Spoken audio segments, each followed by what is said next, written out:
All right, moving over to the light heavyweight division now. We got Nikita Krylov coming in at plus 120, going up against Modestas Bukauskas, who comes in at minus 140.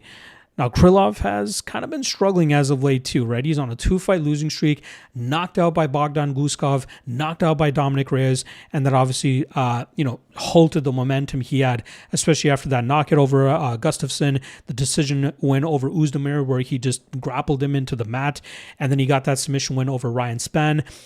He's a guy that's really, evolved his game throughout his UFC career, which spans years and years, right? He used to love going out there and throwing his big strikes. He loved going out there and looking to finish his opponents quickly. But recently, he's done a great job in terms of implementing his grappling and smothering his opponents from that top position, either looking for submissions or eventually just winning fights on the scorecards. The Dominic Reyes fight got caught, got knocked out. The Guskov one is the one that kind of concerns me. Going 4.5 minutes without shooting a single takedown against a guy that has the knockout power of Guskov, and knowing that you were just knocked out in your last fight, it's a little bit surprising we didn't see more takedown attempts or even a single takedown attempt from Krylov, because that's clearly where he would have had the advantage against Guskov. But he tried to stick and move. He tried to stay away from the big power of Guskov and eventually got caught and knocked out.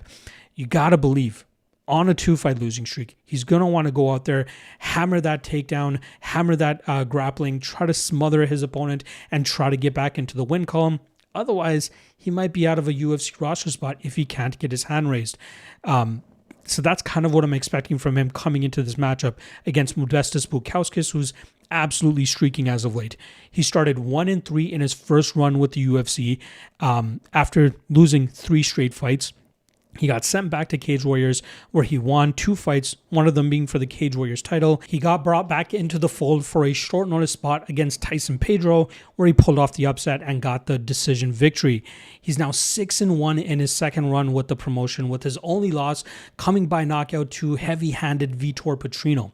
But as of right now, he's on a 4-fight winning streak with a submission win over Marcin Prachnio, a quick knockout victory over Rafael Sequeira, a very grindy approach against Iwan Kutelaba. A very close fight, could have gone either way, but Bukauskas gets the dice to roll in his favor, and then he gets that nasty elbow from mount knockout against Paul Craig just a couple months back. I think that was back in July, but nasty work from Bukauskas there to stay away from the grappling of Craig initially, bust him up on the feet, and then when he saw there was about 30 seconds left in the round, he was more than willing to jump to the ground with Craig, who was pulling guard, and then he found those openings to land that big ground and pound, but it was a nasty elbow right at the buzzer that cut the side of Craig's head and clearly put him out, and the referee put a stop to that fight. So great work from Bukauskas, continuously improving his game, and I think a lot of it has to do with his training camp that he's had over his last several fights, which includes heavyweight champion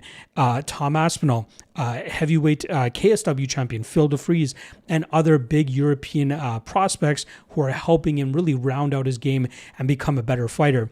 At his best, I think he's really good in terms of sticking and moving. He has a good striking game, good combinations, good head kick. His defensive grappling has obviously improved tremendously, because I think that's where past opponents have tried to get the better of him, but he normally does a great job in terms of just keeping his opponent standing. If he doesn't respect their striking like he didn't against Sequeira, he'll walk through them right away and get them out of there. But he is a very well-rounded light heavyweight and has a really good gas tank for a 205er as well. Now here against Krylov, striker versus grappler in a sense, and that's kind of assuming that Krylov's going to come into this fight with a grapple-heavy game plan. I think Bukauskas will be able to nullify that. I think he'll be able to keep Krylov striking, and I think that could eventually open up a possible knockout for the Lithuanian fighter. Look for Bukauskas to touch up Krylov on the feet, shuck off a few takedowns, maybe mix it up in the clinch a little bit, but for the most part, I think we'll see Bukauskas touch up Krylov and eventually land that seminal blow to get the knockout victory. So at minus 140, I love this line on Bukauskas. He's made some bonehead mistakes in the past to make fights a little bit closer than they should be. So that kind of gives me a little bit of pause in terms of having uber confidence in him. But I still feel like, stylistically speaking, how he's been looking as of late, this is a very winnable fight for him. So I'm going to go Bukauskas and Bukauskas by knockout.